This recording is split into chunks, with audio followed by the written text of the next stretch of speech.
আল্লামা মুফতি মুস্তাফুর নবী কাসমি সাহেব তিনার জবানে অসংখ্যবার শুনেছি, তিনার কিতাবের মধ্যে উল্লেখ আছে যে তাকওয়া মানে আল্লাহর ভয়। তাকওয়া মানে কি? আল্লাহর ভয়। এটা মূলত একটা শক্তি। এটা মূলত একটা কি শক্তি? শক্তি।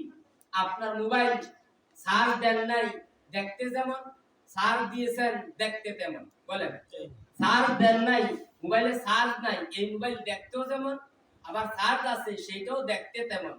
বোঝা যায় কখন? অন করে যখন, মোবাইলটা চালায় যখন। চার্জ না থাকলে চলবে না, চার্জ থাকলে চলবে। তাহলে ভিতরে কি লাগবে? আগে চার্জ, মোবাইল চালানোর জন্য বলে শক্তি লাগবে। ভিতরে চার্জ, ব্যাটারির ভিতরে কি থাকবে? চার্জ থাকতে হবে। তো দেখতে কি আপনাকে আমাকে দেখতে কি একই রকম। তো অল নামক এই ব্যাটারির ভিতরে যদি মাওলার মহব্বতের চার্জ, তাকওয়ার চার্জ, ইখলাসের চার্জ না থাকে তাহলে নেক আমলও চলবে না। সেই নেক আমলের চার্জ পাওয়ার আশায় আজকে এক আল্লাহওয়ালার সোহবতে আমরা আসছি। কি বলেন? জি। আমার দিলের ব্যাটারিটা চার্জ করার জন্য আসছি। মোবাইল যখন চার্জ চলে যায় তখন এটাকে চার্জ দেওয়ার জন্য কি চার্জার প্লাস কারেন্ট দুটোটা লাগে কিনা? কারেন্টের কাছে যাই চার্জার নিয়ে, তখন আমার মোবাইলটাকে চার্জ করি। কথা ঠিক কিনা? তো আমরা প্রত্যেক মাসে আমরা যারা আসি এখানে এসে একবার দিলটার মধ্যে আল্লাহর মহব্বতের চার্জ নেই, তাকওয়ার চার্জ নেই, ইখলাসের চার্জ নেই। আল্লাহওয়ালার সোহবতে এসে কিসের চার্জ নেই বলেন? তাকওয়ার চার্জ, ইখলাসের চার্জ আমরা নেই আমাদের দিলের ভিতরে। আমরা যখন আমাদের শায়েখের বয়ানগুলি শুনি তো শোনার সাথে সাথে দিলের ভিতরে যেন চার্জ ঢুকতেছে। সুবহানাল্লাহ, সুবহানাল্লাহ। আপনি যখন চার্জারটা মোবাইলে লাগান, কারেন্টের সাথে এবং মোবাইলের সাথে লাগান, তো কারেন্টের সাথে এবং মোবাইলের সাথে লাগার কারণে এইবার চার্জ ঢুকতেছে ঢুকতেছে ঢুকতেছে ঢুকতেছে। আধা ঘন্টা, 1 ঘন্টা, ক্ষেত্র বিশেষে সময় সুযোগ অবস্থা ওই পরিমাণ আপনি যেই পরিমাণ চার্জ দিবেন সেই পরিমাণ চার্জ ঢুকবে। ঢুকবে কিনা বলেন? তো আল্লাহওয়ালার জবান থেকে যখন আমি আপনি কথাগুলি শুনি, আল্লাহর মহব্বতের কথা, আল্লাহর হাতে ভালোবাসার কথা, নবীজির সুন্নতের কথা শুনতে থাকি, যখন আপনার আমার দিলের ভিতরে চার্জ মানে মাওলার মহব্বতের চার্জ ঢুকতে থাকে তখন, তাকওয়ার চার্জ ঢুকতে থাকে তখন, ইখলাসের চার্জ ঢুকতে থাকে তখন, এই চার্জ দিয়ে আলহামদুলিল্লাহ আমরা একটা মাস চলি। কোন কোন সময় অনেক আগেই চার্জ চলে যায়। কি বলে? পর্দার আলেমা বুদ্ধাকে বলছি, আপনারা তো এরকম দিলটাকে চার্জ দেওয়ার জন্য আসেন না এখানে, এই আখিরাতের চার্জ দেওয়ার জন্য এখানে আসেন। আর আল্লাহ হলো চার্জার। কথা ঠিক কি না? মুহতারাম হাজিরিন, সময় একেবারে সংক্ষিপ্ত, আর মাত্র 15 মিনিট বাকি। আমার বিশেষ মেহমান আলহামদুলিল্লাহ আমাদের এখনকার এই প্রোগ্রামে জড়িত হয়েছেন ইউসুফ বিন মাওলানা ইউসুফ বিন ইকবাল সাহেব। আলহামদুলিল্লাহ একজন জাতীয় আলেম, আলেমে দ্বীন। গোটা বাংলাদেশে এরকম আরেকজন আছে কিনা জানা নাই। হযরত যাকে খুব মহব্বত করেন, ভালোবাসেন, আমাদের হযরতের সুহবতের বরকতে অল্প সময়ে তার সুনাম গোটা পৃথিবীব্যাপী হয়ে গেছে। তো আল্লাহ তাআলা ইনশাআল্লাহ আমাদের মা বোনদেরকে এখানে যারা আসবেন তাদেরকে নিউ পয়েন্ট করবেন।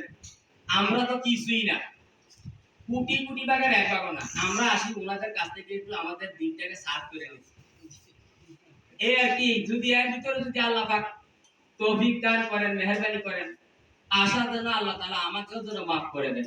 এই অল্প দুই একটা ভাঙাচোরা কথার উসিলায় যদি আপনাদের দিলের ভিতরে যদি কথাগুলি ঢুকাইয়া দেন, আর আপনাদের কারো যদি আমল করার তৌফিক হয়, হয়তো বা এই উসিলায় আমারও নাজাতের একটা উসিলা হইতে পারে। কথা ঠিক?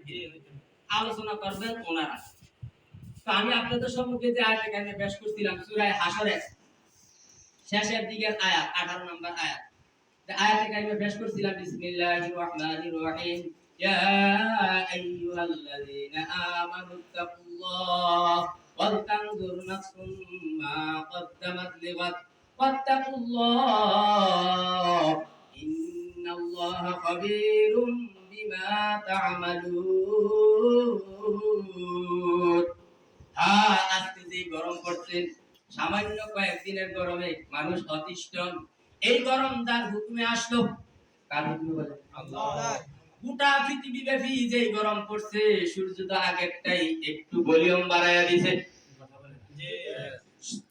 যে সূর্য গরম পৃথিবীতে হাজারো হাজারো লক্ষ কোটি কোটি বছর যাবত দিচ্ছে, সেই সূর্যটাকে একটু ভলিউম বাড়ায় দিছে, মাইকেরও একটা ভলিউম আছে, মোবাইলের সাউন্ডেরও একটা ভলিউম আছে। আল্লাহ তাআলা যেন কুদরতি ভাবে সূর্যের ভলিউমটা একটু বাড়ায় দিলেন, সামান্য একটু বাড়ায় দিলেন। সেই যে আল্লাহ সূর্যের সামান্য একটু ভলিউম বাড়ানোর কারণে আজকে গোটা পৃথিবীর মানুষ কতটা কষ্টে আছে, কতটা পেরেশানিতে আছে, সামান্য এই গরম থেকে বাঁচার জন্য কতটা কষ্ট, কতটা চেষ্টা।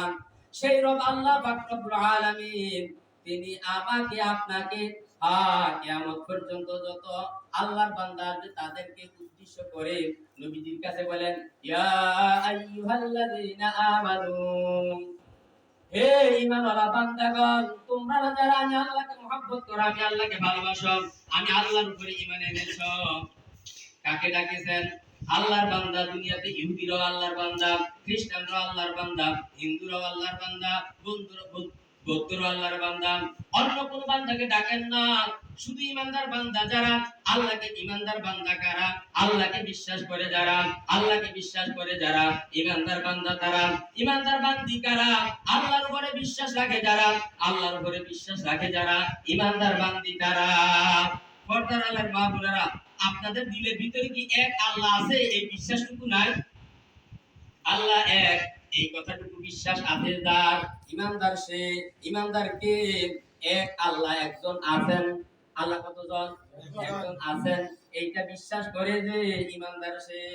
আল্লাহ পাক রব্বুল আলামিন সেই ইমানদার বান্দাদেরকে, বান্দা বান্দীদেরকে ডেকে বলেন, ইয়া আইয়ুহাল্লাযীনা আমানুত্তাকুল্লাহ, হে ঈমানওয়ালা বান্দা বান্দীগণ, তোমরা শোনো শোনো শোনো, তোমরা আমি আল্লাহকে ভয় করো, আমি আল্লাহকে ভয় করো, আমি আল্লাহকে ডরাও। আল্লাহকে কি করতে বলছে? ভয় করতে। আল্লাহ তাআলাকে ভয় করতে বলছেন। তো আল্লাহকে ভয় করে কারা? আল্লাহকে বিশ্বাস করে যারা। আল্লাহকে ভয় করে কারা? কবর আযাবকে বিশ্বাস করে যারা। আল্লাহকে ভয় করে কারা? হাসর ময়দানে একদিন হিসাব নিকাশের জন্য দাঁড়াইতে হবে, এইটা বিশ্বাস করে যারা। আল্লাহকে ভয় করে কারা?